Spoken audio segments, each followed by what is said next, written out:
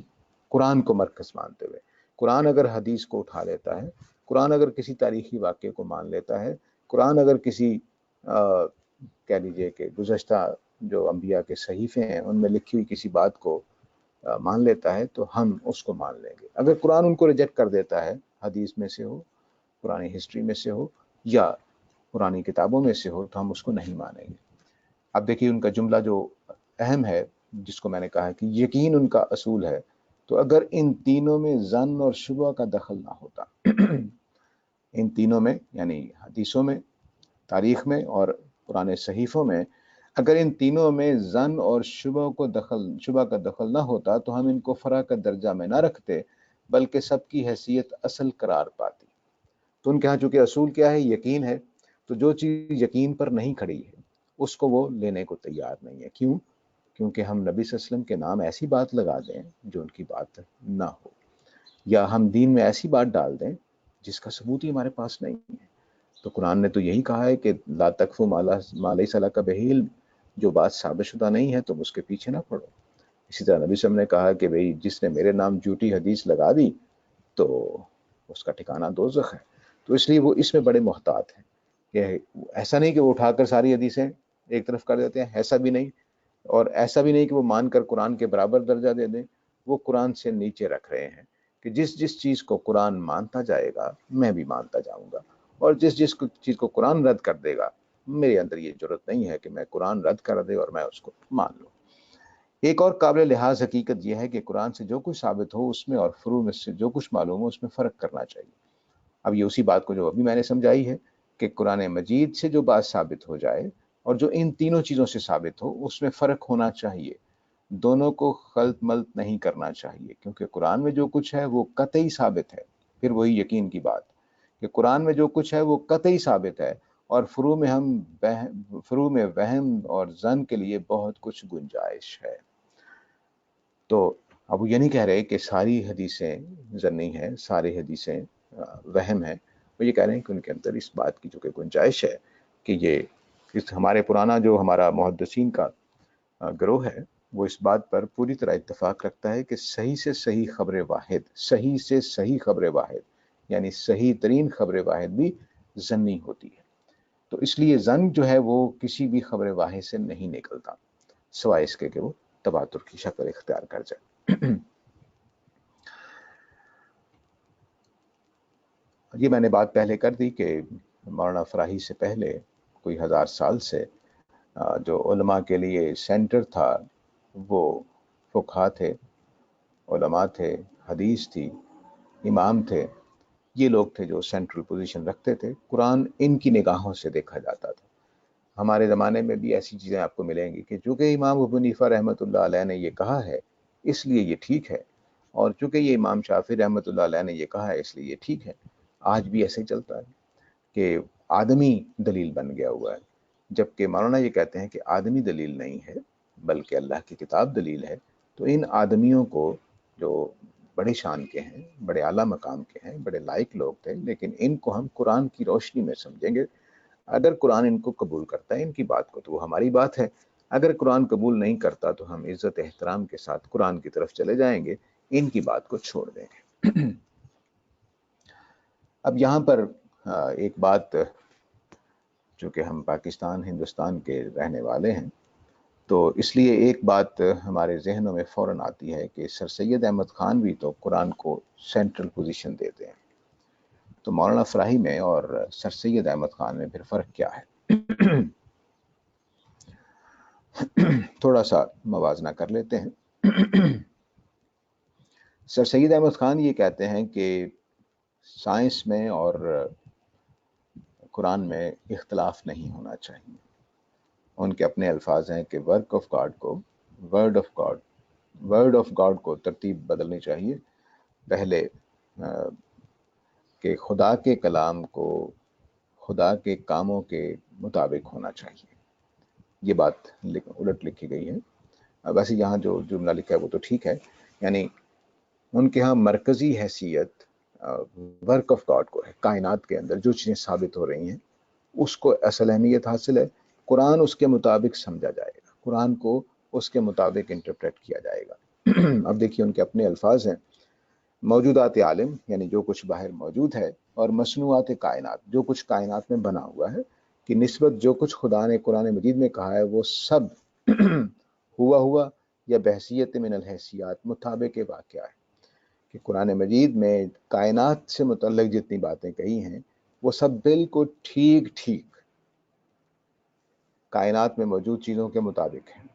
یہ نہیں ہو سکتا کہ اس کا قول اس کی مصنوعات کے مخالف، یعنی یہ نہیں ہو سکتا کہ اللہ نے کہا ہو کہ آسمان رکا ہوا ہے، ستارے رکے ہوئے ہیں لیکن وہ چل رہے ہوں، تو ایسا نہیں ہوتا کہ جو کچھ اس نے بنایا ہے اس کے اپنا قول قرآن میں اس کے الٹ ہو، یا مصنوعات اس کے قول کے مخالف، یا جو کچھ بنا ہوا ہے وہ اس کے مخالف ہو۔ بعض جگہ ہم نے قول کو ورڈ آف گاڈ اور اس کی مصنوعات کو ورک آف گاڈ کے نام سے تعبیر کیا ہے، اور یہ کہا ہے کہ ورڈ آف گاڈ، اب یہ جملہ سننے کا ہے، اور ورک آف گاڈ دونوں متحد ہونا لازم ہے، یعنی دونوں کو بالکل ایک جیسا ہونا چاہیے۔ اگر اب دیکھیے کہ فائنل حیثیت کس کو ہے، اگر ورڈ ورک کے کسی حیثیت سے مطابق نہیں ہے، اگر ورڈ ورک کے کسی حیثیت سے مطابق نہیں ہے تو ایسا ورڈ آف گاڈ نہیں ہو سکتا۔ یعنی میں جب یہ جملہ بولوں گا مولانا فراہی کے مسلک میں بیٹھ کر، تو میں کہوں گا کہ اگر کوئی ورک آف گاڈ قرآن کے مطابق نہیں ہے تو ہم ورک آف گاڈ کو نہیں مانیں گے۔ کیوں؟ کیونکہ وہ ہم نے سمجھا ہے، جبکہ جو اللہ نے بیان کیا ہے وہ ورڈ آف گاڈ ہے، اس میں غلطی نہیں ہو سکتی۔ ہماری انڈرسٹینڈنگ میں غلطی ہوگی کہ ہم نے کائنات کو جو بھی اس میں ہو رہا ہے اس کو غلط سمجھا ہے، اور یہ سائنس کی تاریخ بتاتی ہے کہ ہم ہر 10ویں سال بعد اپنی تھیریز تبدیل کرتے رہتے ہیں۔ تو لیکن سر سید احمد خان کے ہاں ورڈ آف گاڈ کو حیثیت نہیں ہے مرکزی، بلکہ ورک آف گاڈ کو حیثیت ہے، اور یہ غلطی ان کو یہ لگی کہ ورک آف گاڈ جو سائنس تھی ان کو انہوں نے ورک آف گاڈ کا نام دے دیا۔ جو حقیقت میں ورک آف گاڈ ہے اس میں تو کوئی اختلاف نہیں ہے، لیکن وہ ہم نے سمجھا اور سائنس کی کتاب میں لکھ دیا۔ مثلا صرف زمین اور سورج کے نسبت سے جو ہماری تحقیقات ہیں اسی کو دیکھ لیجئے۔ پہلے جیسے دنیا مان رہی تھی کہ زمین ساکن ہے اور سورج چل رہا ہے، پھر یہ خیال ہوا کہ نہیں، زمین پلانٹ ہے تو زمین چل رہی ہے اور سورج ساکن ہے۔ قرآن مجید نے سب کے بارے میں کہہ رکھا تھا کہ یہ ساری چیزیں جتنے بھی آسمان میں تیر رہی ہیں، تو اب یہ پتہ چلا کہ نہیں، سورج بھی اور زمین بھی اور پلانٹس بھی اور جو کچھ گلیکسیوں کے اندر ہے اور جو کچھ کائنات کے اندر ہے وہ ہر وقت فلک میں تیر رہا ہے۔ تو جو قرآن نے بات کہی تھی وہ سر سید کے ہاں اور تھی، لیکن بعد میں سائنس نے اور اب جو کچھ ہمارے سامنے آ رہا ہے اس سے قرآن ہی کی بات ثابت ہو رہی ہے۔ تو اگر میں اس وقت کہہ دیتا ہے کہ نہیں جی سورج چل رہا ہے، خود سر سید نے کتاب بھی لکھی اس پر کہ زمین ساکن ہے، بڑا تحقیقات دی، کیونکہ قرآن مجید میں زمین کا ذکر ہی نہیں ہے کہ وہ چل رہی ہے یا رکی ہوئی ہے، تو اس کو انہوں نے سمجھا کہ قرآن یہ کہہ رہا ہے کہ، لیکن بعد میں یہ ان کی چیزیں سامنے آئیں کہ انہوں نے کہنا شروع کیا کہ نہیں، ورک آف گاڈ جو ہے وہ کرائیٹیرین ہے، اور ورڈ آف گاڈ اگر اس پر پورا نہیں اترتا تو وہ ورڈ آف گاڈ نہیں ہے۔ ہاں مولانا فراہی کے ہاں ایسی کوئی چیز موجود نہیں ہے۔ پوری کتابیں میں نے ایک ایک لائن ان کی پڑھی ہے، کہیں وہ باہر کی کسی چیز کو معیار نہیں بناتے کہ بھائی سائنس کی یہ باتیں ہیں، بلکہ اگر آپ دیکھیں تو آپ ان کی کتابوں میں دو ایک فلسفیوں کا نام تو آ جائے گا جن پر انہوں نے تنقید کی ہے، مثلا ارسطو کی ہے، ڈیکارٹ پہ کی ہے، لیکن آپ کو کسی سائنسدان کا کسی سائنسی بات کا حوالہ بھی نظر نہیں آئے گا۔ عجیب و غریب بات، اور یہ بات ان کے دونوں شاگردوں میں بعد میں بھی موجود ہے کہ وہ قرآن کو قرآن کے لحاظ سے دیکھتے ہیں اور اس کو بیان کرتے ہیں۔ سائنس کے مطابق بیٹھ جائے تو بیٹھ جائے، نہیں بیٹھے تو انتظار کریں گے، سائنس اپنے آپ کو درست کرے گی، اللہ کی بات بالکل درست رہے گی۔ دوسری بات جو یہ سر سید ہی کی بات ہے، قرآن مجید میں کوئی امر ایسا نہیں ہے جو قانون فطرت کے برخلاف ہو۔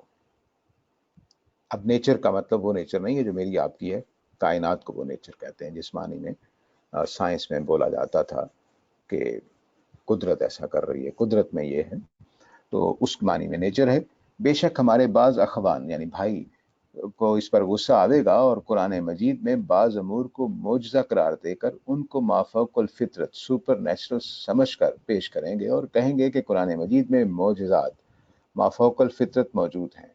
ہم ان کے اس قول کو نہایت ٹھنڈے دل سے سنیں گے اور عرض کریں گے کہ جو آیت قرآن مجید کی آپ پیش کرتے ہیں اس سے معجزات مافوق الفطرت پر استدلال فرماتے ہیں، آیا اس کے کوئی دوسرے معنی بھی ایسے ہیں جو موافق زبان و کلام عرب کے اور موافق محاورات اور استعمالات اور استعارات قرآن مجید کے ہو سکتے ہیں؟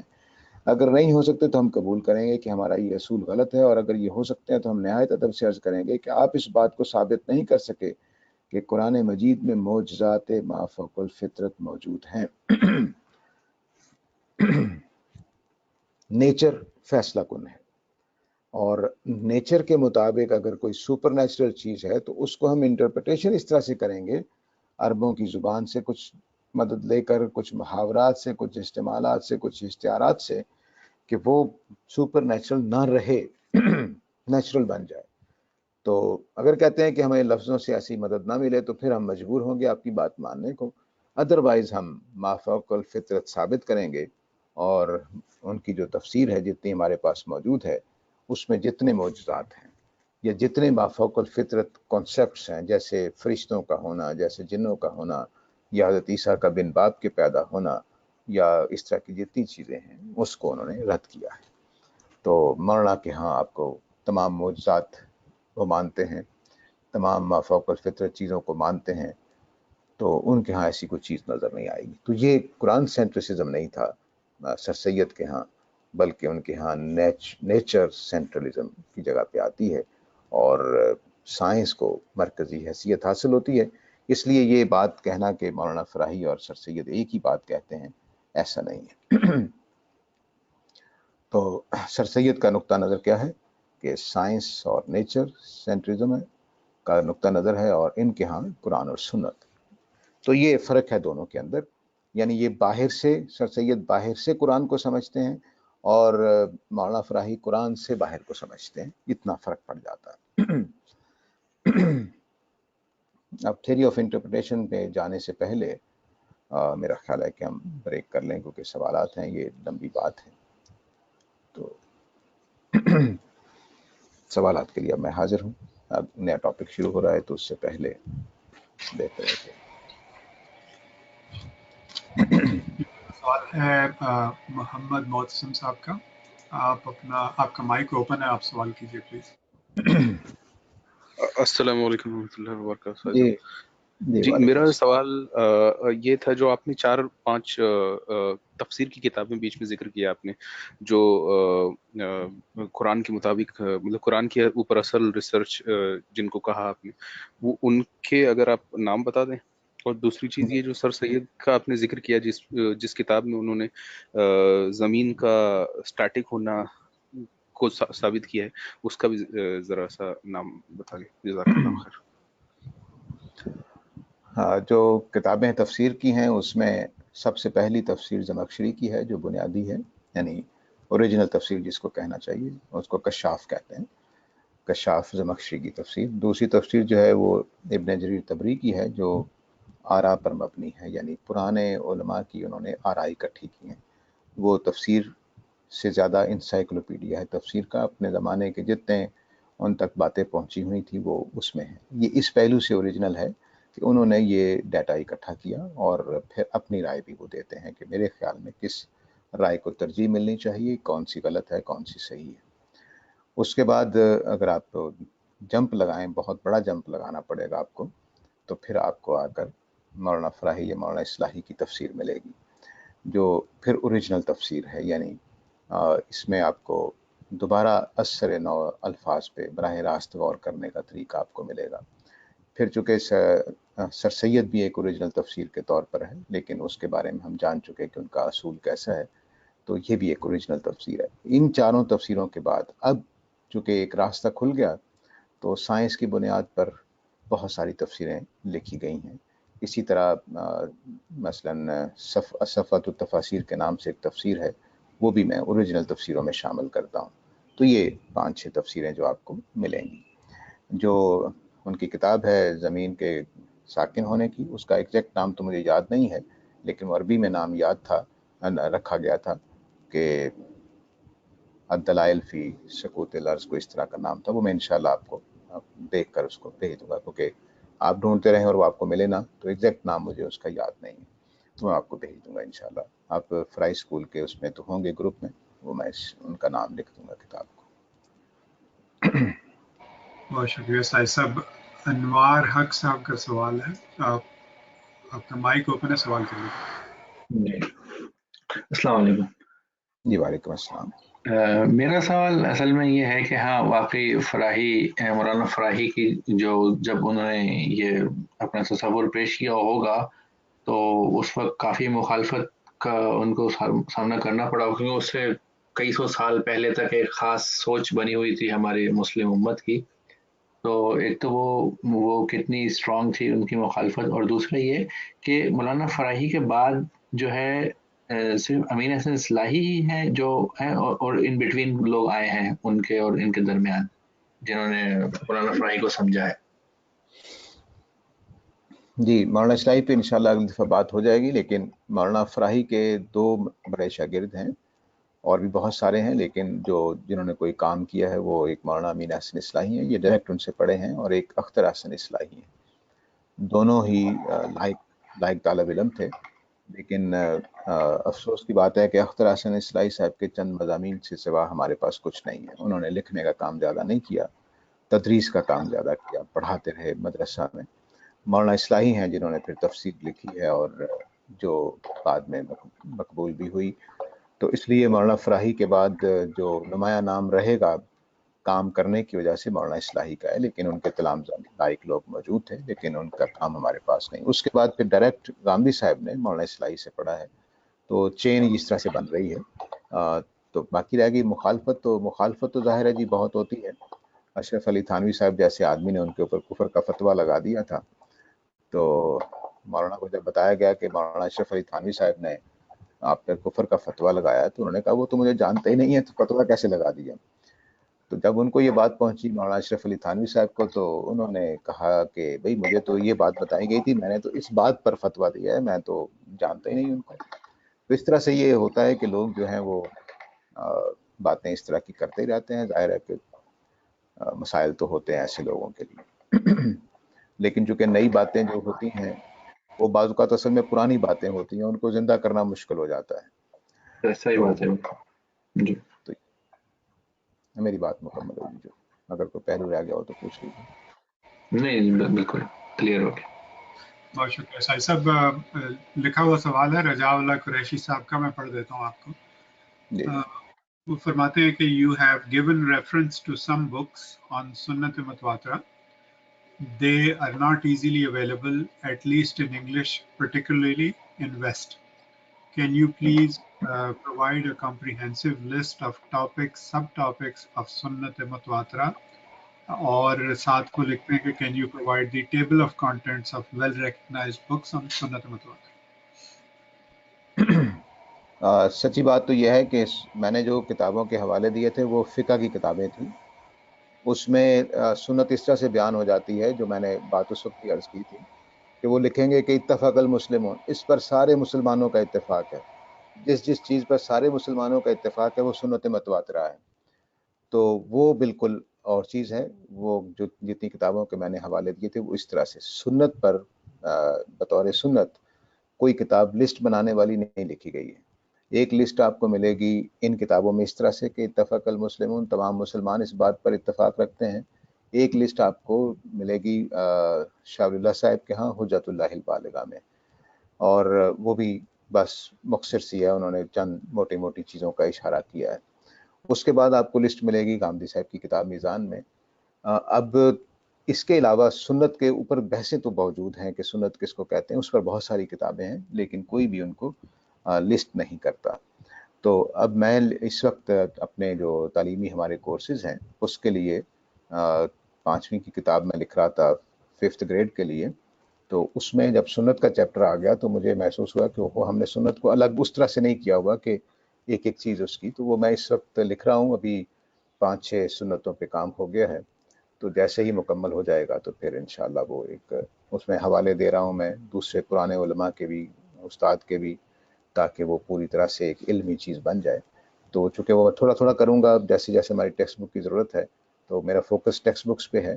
تو اس لیے سنت پہ جلدی کام نہیں ہوگا، بس کیونکہ ہماری ٹیکسٹ بک میں قرآن کا پورشن ہے، سنت کا پورشن ہے، حدیث کا پورشن ہے، سیرت کا پورشن ہے. تو وہ ہر کتاب کے لیے جب میں اتنا کام کر لوں گا، مثلا اس وقت میں 5ویں کی کتاب لکھ رہا ہوں تو اس میں بس سنت کی یہ چیزیں آئی ہیں کہ بھئی ملتے ہوئے کیا کرنا ہے، کھاتے ہوئے کیا کرنا ہے، دائیں ہاتھ سے کھانا ہے کہ بسم اللہ پڑھ کے کھانا، اس طرح کی چیزیں تو جو بچوں کے لیے چاہیے ہوتی ہیں.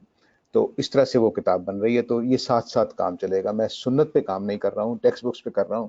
تو اس لیے اس کے لحاظ سے پھر وہ انشاءاللہ جیسے ہی ہو جائے گا تو وہ پبلش بھی ہو جائے گی انشاءاللہ. اس کو میں غامدی صاحب کو بھی دکھانا چاہوں گا جب وہ مکمل ہو جائے گی، تاکہ وہ بھی ایک نظر ڈال لیں اس پر. تو اس کے بعد وہ پبلش ہوگی، کیونکہ یہ اصل میں فکر فراہی کی وہ اہم ترین چیزوں میں سے ہے کہ جو کام حضرت عمر اگر کر جاتے، ان سے کسی نے درخواست بھی کی تھی کہ سنتوں پہ آپ کچھ لکھ دیں، تو انہوں نے کہا کہ اچھا میں غور کروں گا. تو 2-3 دن کے بعد وہ آدمی آیا تو اس نے کہا جی آپ نے کہا تھا کہ میں غور کروں گا سنت پر کتاب لکھنے کی. تو انہوں نے ایک بہت ہی بصیرت والا جملہ بولا. انہوں نے کہا کہ اگر میں سنت کی کتاب لکھ دوں تو میں اس بات سے ڈرتا ہوں کہ اللہ کی کتاب کو پس پش ڈال دیا جائے گا، کیونکہ پرانی امتوں میں ایسا ہی ہوا کہ جو ان کے امتیوں نے کتابیں لکھی وہ غلبہ پا گئیں اور اللہ کی کتاب پیچھے چلے گی. یہ اتنی بڑی بصیرت افروز بات ہے کہ مجھے یہ کبھی یقین ہی نہیں ہوتا کہ حضرت عمر جیسا آدمی جس نے کوئی تاریخ نہیں پڑھی ہوئی، جس نے پرانی امتوں سے کوئی علمی واقفیت نہیں ہوگی، لیکن لگتا ہے کہ ان کا مطالعہ بہت زیادہ تھا. ہمارے لیے تو لگتا ہے نا کہ ایک صحرا میں ایک علاقے کے حکمران ہیں، وہ زیادہ سے زیادہ یہود کے کوئی باتیں معلوم ہوں گی، کچھ عیسائیوں کی کچھ باتیں معلوم ہوں گی، جیسے ہم ماحول میں رہتے ہوئے تو پتہ ہی ہوتا ہے. لیکن وہ تو لگتا ہے کہ جیسے کہ انہوں نے پرانی امتوں کو پوری طرح سے سمجھ رکھا ہے. ایسا شاندار جملہ ہے کہ اپنی امت کی تاریخ دیکھ لیں کہ جیسے ہی یہ کتابیں آنی شروع ہوئی ہیں دوسری، تو قرآن مجید جیسے میں نے ابھی بتایا ہے آپ کے کہ 1000 سال سے قرآن بالکل متروک ہو چکا ہے ہمارے ہاں، صرف ناظرہ، حفظ، تراوی یہاں تک رہ گیا ہوا. بہت شکریہ سائی صاحب. مشفق سلطان صاحب کا ایک کامنٹ ہے، اگر آپ اس پہ کچھ کہنا چاہیں گے تو ٹھیک ہے، ادروائز میں شیئر کر دیتا ہوں. وہ کہتے ہیں کہ I think sir Syed changed his position later on. آج یہاں کہا تو یہی جاتا ہے، لیکن ہم تو ان کو کام سے جانیں گے. ان کا کام تو ابھی تک ایسا ہی ہے، تو اس کے اندر تو یہی لکھا ہوا ہے. ٹھیک ہے جی. محمد معتصم صاحب اپنا مائک آپ ان میوٹ کر لیجیے.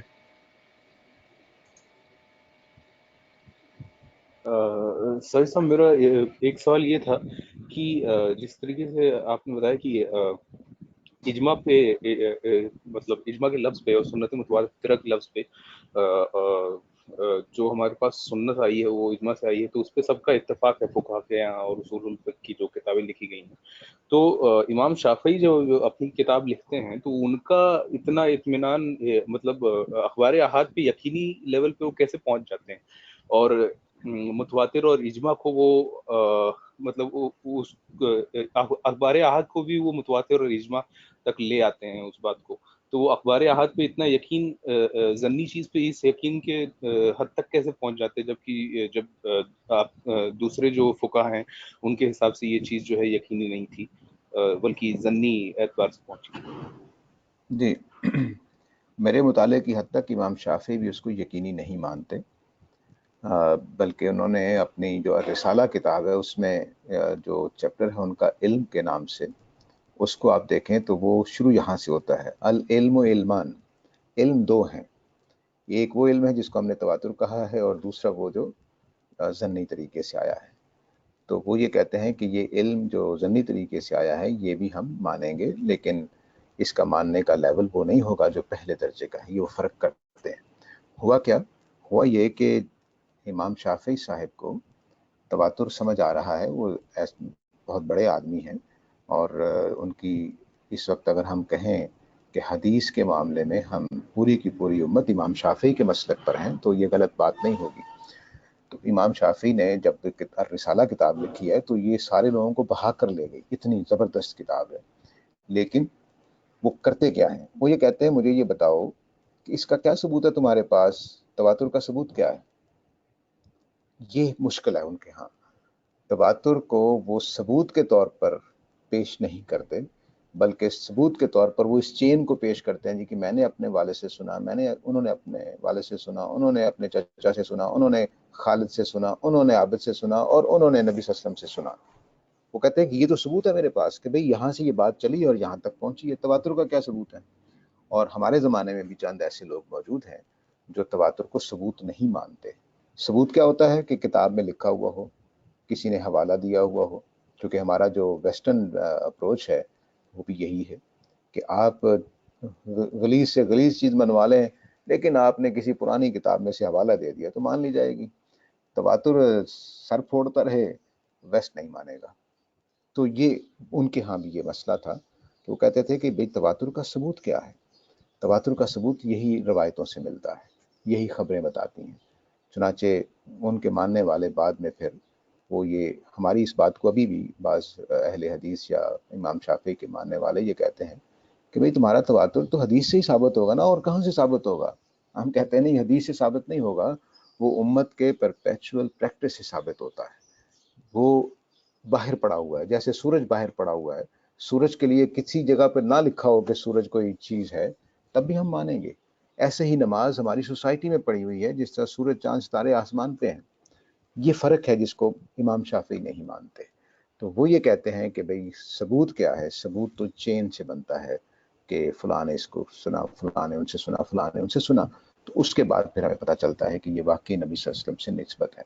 اس کے بعد اب اس کو منوانا آسان نہیں تھا، تو انہوں نے یہ کیا کیا؟ انہوں نے کہا کہ تم جب کسی قاتل کو سزائے موت دیتے ہو، وہ انشاءاللہ آگے حدیث میں زیر بحث آئے گی اس پوری تفصیل سے ان کی یہ بات، تو جب تم سزائے موت دیتے ہو تو کیا تمہیں یقین ہوتا ہے کہ جو قاتل ہے واقعی یہی قاتل ہے؟ تم نے 2 گواہیاں سنی ہوتی ہیں، 5 گواہ ہو گئے ہوں گے، ان کو غلطی نہیں لگ سکتی؟ تو تمام گواہیاں ظنی ہوتی ہیں۔ تو ظنی گواہیوں کے باوجود تم کیا کرتے ہو؟ ایک آدمی کی جان لے لیتے ہو اور اس کو جائز سمجھتے ہو۔ تو مجھے کیوں روکتے ہو کہ میں اگر 2 گواہیوں کی بنیاد پر ایک حدیث قبول کر لوں؟ تو اس لیے عمل کرنا ضروری ہو جائے گا اس پر، آپ علم اس کو مانے یا نہ مانے۔ یہ امام شافعی کا موقف تھا جو پھر رد نہیں کیا جا سکا امام مولانا فراہی سے پہلے۔ تو اس لیے پھر وہ غالب رہے۔ آہستہ آہستہ حنفی بھی اسی رنگ میں رنگ گئے، اور اس وقت آپ کو اکا دکا حنفی، خالص حنفی نظر آئیں گے۔ باقی سارے امام شافعی کی اس بات کے اثر میں ہیں کہ حدیث کو، اب انہوں نے جب کہہ دیا کہ واجب العمل ہے، یعنی اس کے حدیث کے بعد عمل کیا جائے گا، تو بعد میں آہستہ آہستہ وہ علم بھی مانا جانے لگا کہ اس سے علم بھی ثابت ہوتا ہے۔ بس یہ حنفی اور شافعیوں کے درمیان اب صرف اتنا ہی فرق ہے کہ حنفی ابھی بھی اس سے علم نہیں مانتے، لیکن شافعی اس سے علم بھی مان لیتے ہیں کہ یہ بات 100% ٹھیک ہوگی۔ تو 100% ٹھیک انہوں نے نہیں کہا تھا، انہوں نے ظنی ہی کہا تھا، لیکن دلیل ایسی دے دی تھی کہ جس پر پھر عمل کرنا شروع ہو گیا۔ شکریہ۔ شہناز علوی صاحبہ، آپ اپنا مائک انمیوٹ کر لیجئے، سوال پوچھیں۔ جی شکریہ۔ السلام علیکم۔ جی وعلیکم السلام۔ میرا سوال یہ ہے کہ ابھی آپ نے تذکرہ کیا تھا پرانے مفسرین کا، تو یہ فراہی اسکول جو صحابہ مفسرین تھے، جیسے عبداللہ بن مسعود ہیں یا عبداللہ بن عباس ہیں، ان کو کس طرح دیکھتا ہے؟ ہاں جی بالکل، عبداللہ ابن عباس کے بارے میں مولانا فراہی کا ایک جملہ ایک جگہ لکھا ہوا ہے کہ وہ تو بالکل ایسے لگتا ہے کہ نظم کے مطابق قرآن کو سمجھتے ہیں۔ تو صحابہ کے بعض اقوال جو ہم تک پہنچے ہیں وہ ان کے بالکل صحیح بات لگتی ہے، سوائے اس کے کہ ان کے نام منسوب غلط کر دی، کیونکہ بعد کے لوگ یہ کرتے تھے، جیسے ہمارے زمانے میں بھی ہوتا ہے کہ کسی بڑے آدمی کا نام دے دیں گے ثبوت کے طور پر۔ مناظروں میں یہ اکثر ہوتا ہے کہ وہ حقیقت میں وہ بات موجود نہیں ہوتی، لیکن مناظر کیا کرتا ہے، جی یہ امام شافعی نے یہ کیسے کہہ رکھا ہے، جی امام حنیفہ نے ایسا کہہ رکھا ہے، کہا ہوتا نہیں ہے۔ تو اس طرح کی بعض باتیں صحابہ کے ساتھ بھی منسوب ہو جاتی ہیں۔ خود حدیثیں جو ہے نبی صلی اللہ علیہ وسلم سے منسوب ہوئی ہیں، تو صحابہ تو کوئی رکاوٹ ہی نہیں تھے۔ تو اس لیے پھر یہ ہمیں تحقیق کرنی پڑتی ہے کہ یہ واقعی ان کی بات ہے یا نہیں۔ لیکن صحابہ کی بعض باتیں اتنی واضح ہیں، دو ٹوک ہیں، کہ وہ قرآن کے مطابق ہیں، بالکل اس میں کوئی شبہ نہیں ہے۔ صحابہ کا علم، چونکہ نبی صلی اللہ علیہ وسلم سے تربیت پائے ہوئے تھے، قرآن ان کے سامنے اترا تھا، اس لیے وہ زیادہ بہتر ہم سے سمجھتے تھے۔ تو مولانا کا جملہ یہ بھی ہے کہ میں سب سے پہلے قرآن سمجھنے کے لیے نبی صلی اللہ علیہ وسلم کی بات کو دیکھتا ہوں، پھر صحابہ کی بات کو دیکھتا ہوں، تو وہ اتنی اہمیت ان کو دیتے ہیں اس میں، اور اس میں کوئی شبہ نہیں، دینی بھی چاہیے، کیونکہ وہ پہلے مخاطب ہیں قرآن کے، تو ان سے زیادہ کون سمجھے گا نبی صلی اللہ علیہ وسلم کے بعد. جی تو اب سمجھ میں میرے آ گیا کہ اس کا مقصد مطلب یہ ہوا کہ جیسے آپ صلی اللہ علیہ وسلم سے بہت سی باتیں کہہ دی جاتی ہیں کہ ان سے منسوب کر دی جاتی ہیں، اسی طرح وہ باتیں صحابہ سے منسوب کی گئی ہیں، اس وجہ سے پھر وہ ہمیں سمجھ میں نہیں آتی. جی بالکل ایسا ہی. اچھا جی، بہت شکریہ. جی. اس لیے ایک ایک صحابی کے دو باتیں بھی مل جائیں گی کہ ایک ہی آیت کے بارے میں ان کی 2 تفسیریں ہیں. اچھا جی جی، صاحب جزاک. شکریہ صاحب. آج عجیب بات یہ ہے کہ 5 منٹ باقی ہیں، 10 منٹ اور سوال ختم ہو گئے، اور تو اور ہمارے ڈاکٹر زاہد صاحب کی طرف سے بھی کوئی سوال نہیں. جی آگے کیا بات آگے. جی جی زاہد صاحب فرمائیے. السلام علیکم. میں نے کہا شاید لائن لگی ہوگی، تو میں تو پھر دوسری سیشن میں کویشچن کر لیتا ہوں. سر اسی سے ایسا سید کی اسٹیٹمنٹ ہی میں دیکھ رہا تھا، تو یہ میں سوچ رہا تھا کہ جو معجزے اللہ تعالیٰ نے پچھلی قوموں پہ جو ہے وہ ہمیں ملتے ہیں قرآن میں، تو جیسے آج بھی ہم سر سید جیسے علماء بھی سوچتے تھے کہ یہ بڑی فطرت سے ہٹ کے ایک چیز ہے، تو یہاں تک آ کے 18ویں صدی میں 19ویں صدی میں پہنچ کے ان کے لیے ماننا بڑا مشکل تھا. تو اس دور میں جو لوگ تھے ان کے لیے وہ ایکسیپٹ کرنا کتنا مشکل تھا یا کتنا آسان تھا؟ وہ اس کو انہوں نے تو ان کے ساتھ جیسے اونٹنی تھی اس کو مار دیا انہوں نے، تو کیا وہ اس کو ایکسیپٹ کر لیتے تھے کہ یہ اللہ کی طرف سے ہی آئی ہے؟ جی اس کا سب سے اچھا مظاہرہ جو ہے جس کی رپورٹ قرآن میں ہو گئی ہے، وہ حضرت موسیٰ اور ان کے جادوگروں کے درمیان جو مقابلہ ہے اس کی بات ہے، جو ہم سمجھ سکتے ہیں کہ کس طرح کی کیفیت ہوتی ہوگی جب معجزہ ان کے سامنے صادر ہوتا ہے. صحیح. تو حضرت موسیٰ نے جب وہ عصا کو سانپ بنایا ہے، تو اس کے مقابلے میں فرعون نے اپنے علاقے کے، بلکہ بعض روایتوں میں آتا ہے کہ دور دراز ملکوں سے بھی منگوائے، اچھے جادوگر منگوائے، اور ان سے یعنی ماہر ترین، تو ان سے کہا کہ اگر تم موسیٰ سے جیت جاؤ گے تو میں تمہیں اپنا مقرب بناؤں گا، دربار میں جگہ دوں گا، اور جو بھی اس کو اعزازات ہوتے ہیں وہ ملیں گے. تو ہوا کیا کہ جب مقابلہ ہوا تو انہوں نے اپنی رسیاں اور اپنی لاٹھیاں ڈالیں، اور وہ قرآن کہتا ہے کہ سحرا اعینہم، لوگوں کی آنکھوں پر انہوں نے دھوکہ دیا ان کی آنکھوں کو، اور کانہم تسعی، وہ ایسے لگ رہی تھی جیسے کہ دوڑ رہی ہیں، حقیقت میں دوڑ نہیں رہی تھی. یہ صحیح. قرآن نے تبصرہ کیا اس کے اوپر. اب حضرت موسیٰ نے جب عصا رکھا تو وہ ہلتا ہوا نظر نہیں آ رہا، بلکہ وہ واقعی سانپ بنا، اور اس نے وہ ساری رسیاں اور وہ ساری لاٹھیاں نگل لی.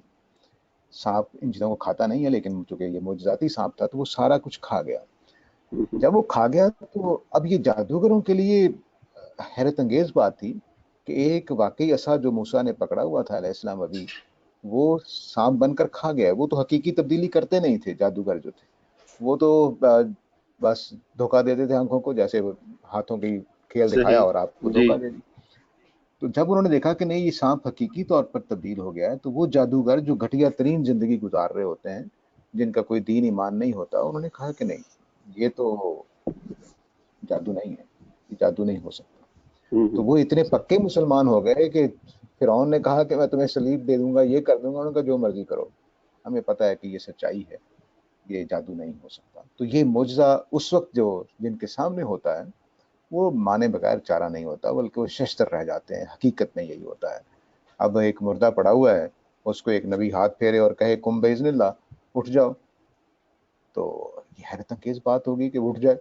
تو اس لیے معجزہ جو اس وقت جن کے سامنے ہو رہا، ہمارے لیے تو وہ سٹوری ہوتی ہے، لیکن جن کے سامنے ہو رہا ہوتا ہے ان کے لیے وہ حیرت انگیز بات ہوتی ہے، وہ مانتے ہیں، مجبور ہوتے ہیں ماننے پہ. تو اس لیے میرا خیال ہے کہ ان کے لیے آسانی ہے، ہمارے لیے ذرا مشکل ہوتی ہے.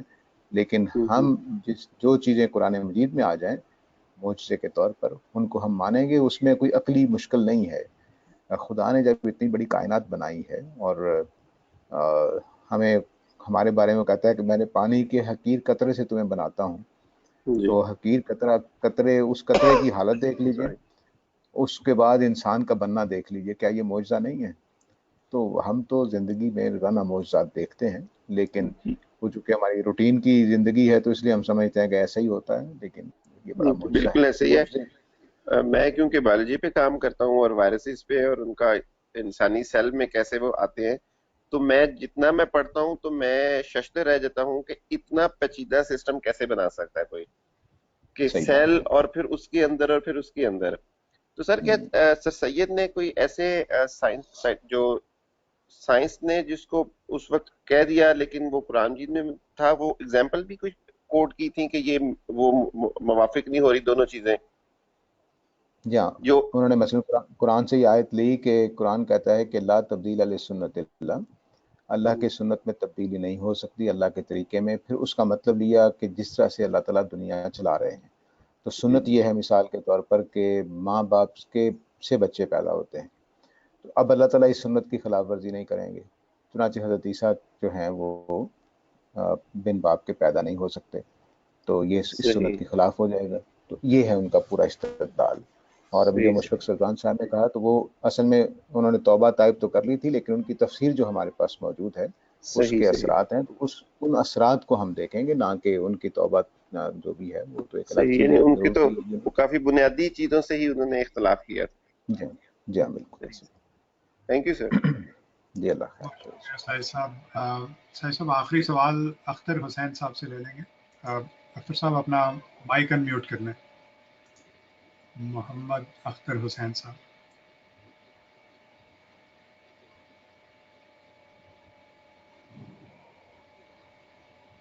ہلے جی فرمائیے۔ جی ایسے ہے کہ جیسے بہت ڈسٹینس میں، امید تو ہے کہ آج کلیئر آواز آ جائے گی۔